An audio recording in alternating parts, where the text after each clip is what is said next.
አባትና ልጅም ይህንን ደስተኛ ፎቶ ከተነሱ ከሴኮንዶች በኋላ አንድ አሳዛኝ ክስተት የገጠማቸው ሲሆን ከዚህ ፎቶ ጀርባ ያለው ታሪክ ይህ ነው። ሰላም ውድ የሉሲ ቲፕስ ቤተሰቦች፣ የሰው ልጅ ማህበራዊ ሚዲያን መጠቀም ከጀመረበት ጊዜ አንስቶ እስካሁኗ ሰዓት ድረስ በብዙ ቢሊዮን የሚቆጠሩ ፎቶዎችና ቪዲዮዎች በየጊዜው በተለያዩ ማህበራዊ ሚዲያዎች ላይ ይዘዋወራሉ። ታዲያ እኛም ለዛሬ ከማህበራዊ ሚዲያ ላይ የተገኙ የጀርባ ታሪክ ያላቸው ሚስጥራዊ ፎቶዎችን ልናስቃኛችሁ ነውና አብራችሁን ቆዩ። 10ኛ የኮሎምቢያ የጠፈር ተመራማሪዎች።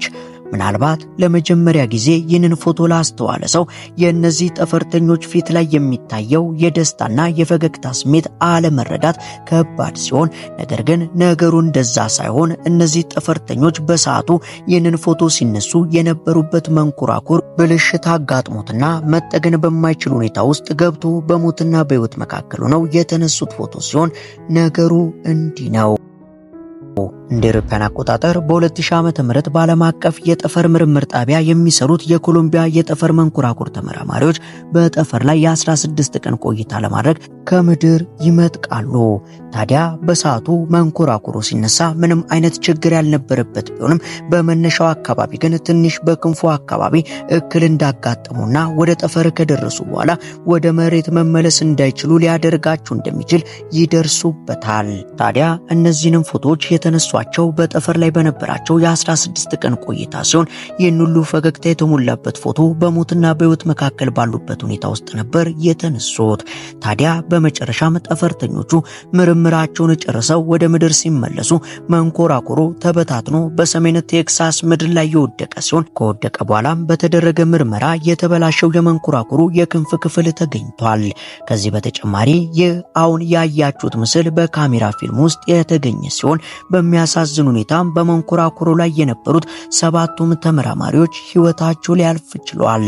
እናም የሁሉ ፈገግታ ወደ ሞት እያመሩ በነበረበት ሰዓት የተነሱት ፎቶ ነበር። 9ኛ የጆን ሌነን ፍጻሜ። በፈረንጆቹ 60ዎቹና 70ዎቹ ውስጥ ተወዳጅ የነበሩት የቢትልስ ሙዚቃ ቡድን አባላት በመላው ዓለም ተቀባይነትን ያገኙ የሙዚቃ የቡድን አባላት ነበሩ። በተለይ ደግሞ የቡድኑ ግንባር ቀደም አጋፋሪ የነበረው ጆን ሌነን በጣም ተወዳጅ ሲሆን በዚህም ለአድናቂዎቻቸው የሚፈርሙባቸውና ፎቶ የሚነሱባቸው አጋጣሚዎች ትንሽ አልነበሩም። ይህም ምስል ታዲያ ጆን ሌነን ለአንድ አድናቂው እየፈረመ የሚያሳይ ተራ ፎቶ ቢመስልም ከዚህ ፎቶ ጀርባ ግን አንድ አሳዛኝ ታሪክ አለ። በዚህ ምስል ላይ ፈገግ ብሎ የሚታየው ሰው ማርክ ዴቪድ ቻፕማን ይባላል።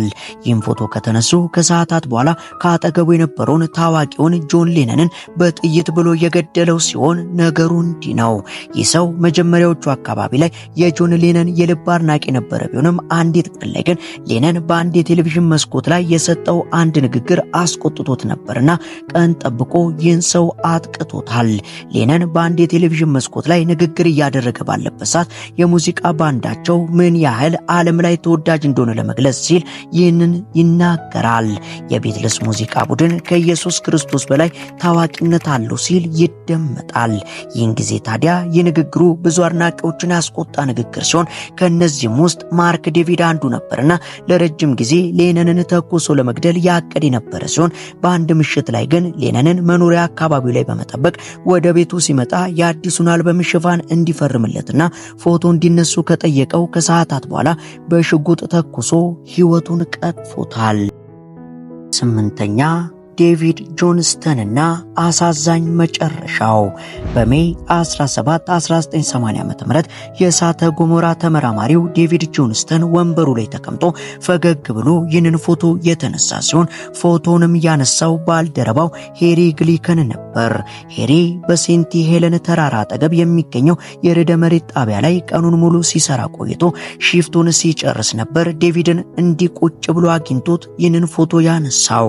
ሆኖም ግን በሚያሳዝን ሁኔታ ይህንን የመጨረሻ ፎቶ ከተነሳ በኋላ በተራራው ላይ በተነሳ እሳተ ገሞራ ፍንዳታ ምክንያት ዴቪድን ጨምሮ የ57 ሰዎችን ሕይወት ጠፍቷል። እሳተ ገሞራው የ24 ሜጋቶን ወይንም የ1600 አቶሚክ ፈንጂዎች ኃይል እንደነበረው የተገለጸ ሲሆን ዴቪድ በሰዓቱ ፍንዳታው ሲከሰት በጣቢያው ውስጥ ባደረገው ጥረት ጥቂት የማይባሉ ሰዎች ወደ አደጋው ቦታ እንዳይሰባሰቡና መትረፍ እንዲችሉ አድርጓል።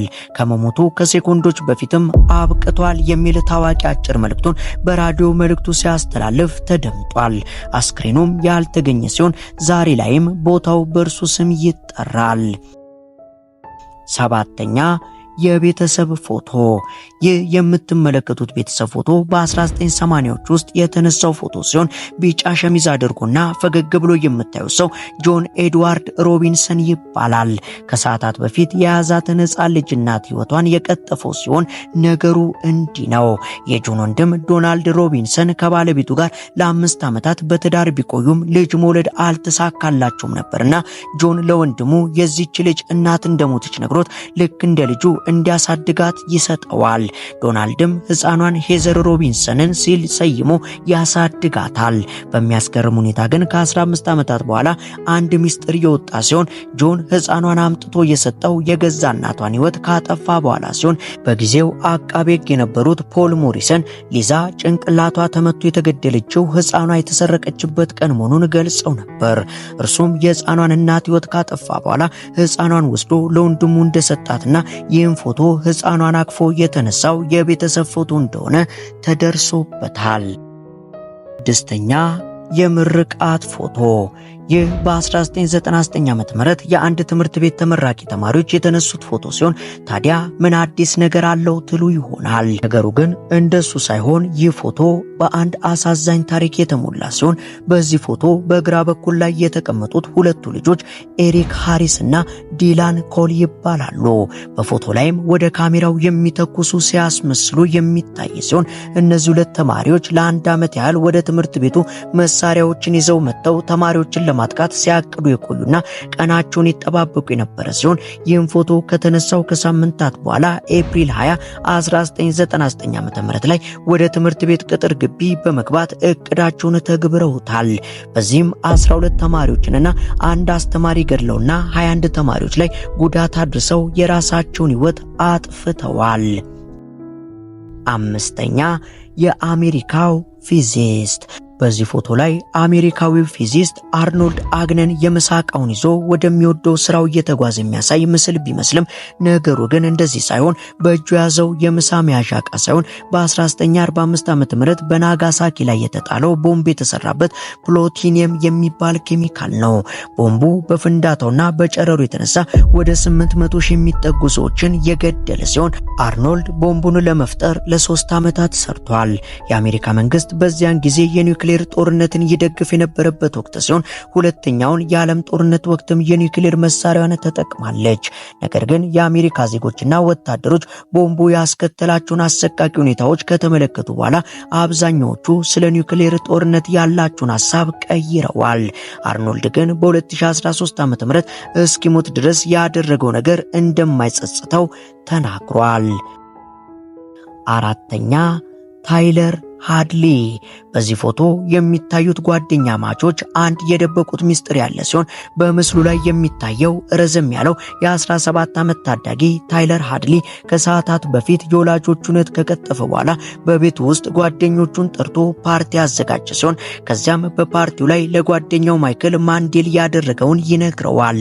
ማይክል ጓደኛው ባደረገው ነገር ተደናግጦ ይህንን ፎቶ አብሮት ተነስቶ ፖሊስ ጠርቶ አስይዞታል። ታይለር የዕድሜ ልክ ጽኑ እስራት ተፈርዶበታል። ሶስተኛ የዋይቴከር ቤተሰብ።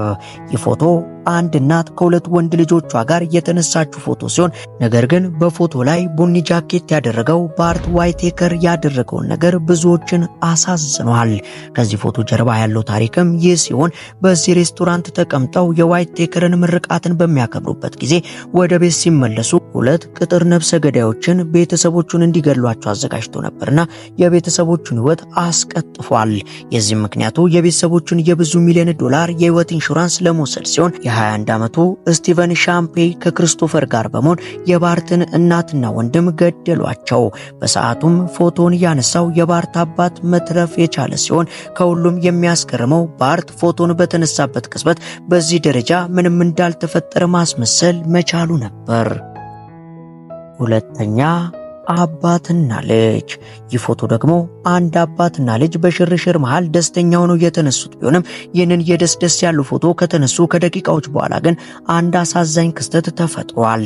ይህች አጠገባቸው ያለችው ቀይ መኪና ፈንጂ ተጠምዶባት የነበረች መኪና ስትሆን ይህን ፎቶ ከተነሱ ከሴኮንዶች በኋላም ፈንድቶ ሁለቱም ህይወታቸው አልፏል።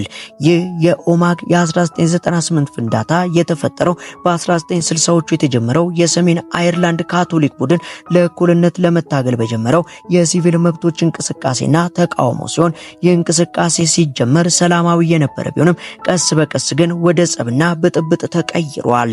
በጊዜውም ከፍንዳታው ከ40 ደቂቃዎች በፊት ፖሊሶች ማንነቱ ከማይታወቅ ሰው የኦማግ ከተማ ፍርድ ቤት አቅራቢያ ፈንጂ እንደተጠመደ ጥቆማ ደርሷቸው የነበረ ቢሆንም ትክክለኛ ቦታውን ማወቅ ስላልተቻላቸው በአካባቢው የነበሩ ሰዎች ከፍርድ ቤቱ አካባቢ እንዲርቁ ተደርገው የነበረ ሲሆን ይህንን ያላወቁ ሰዎችን ጨምሮ አባትና ልጅም በዚህ ቀይ መኪና አቅራቢያ ፎቶ ሲነሱ ነበር ፍንዳታው ፈንድቶ የሞቱት።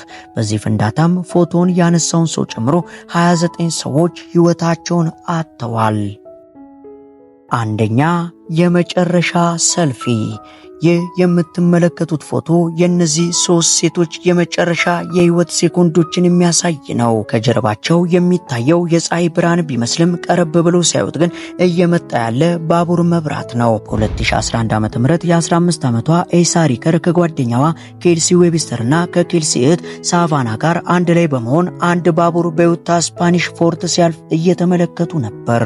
ለማስታወሻ የሚሆን ፎቶ ለመነሳት ሀዲዱ ላይ ቆመው የነበረ ሲሆን ያላወቁት ነገር ግን በሌላኛው በኩል ሌላ ባቡር እየመጣ እንደነበር ነው። ባቡሩን እየተቆጣጠረ የነበረው ማይክል አንደርሰን የባቡሩን ክላክስ ደጋግሞ ቢያሰማም እነሱ ግን አላስተዋሉትም ነበርና በመጨረሻም የባቡሩን ፍሬን በመያዝ ሊያስቆመው ቢሞክርም ባቡሩ በፍጥነት እየተጓዘ ስለነበር በአንድ ጊዜ ሊቆም ባለመቻሉ 3ቱም ሴቶች በዚያ አደጋ ህይወታቸው አልፏል። እናም አንዳንድ ፎቶዎች የራሳቸው የሆነ የጀርባ ታሪክ ያላቸው ሲሆን እኛም ለዛሬ ከነዚህ ፎቶዎች ጀርባ ያለውን ታሪክ ሹካልናቸው። አብራችሁን ስለነበራችሁ ከልብ እናመሰግናለን። በቀጣይ እስከምንገናኝ ቸር ቆዩልን።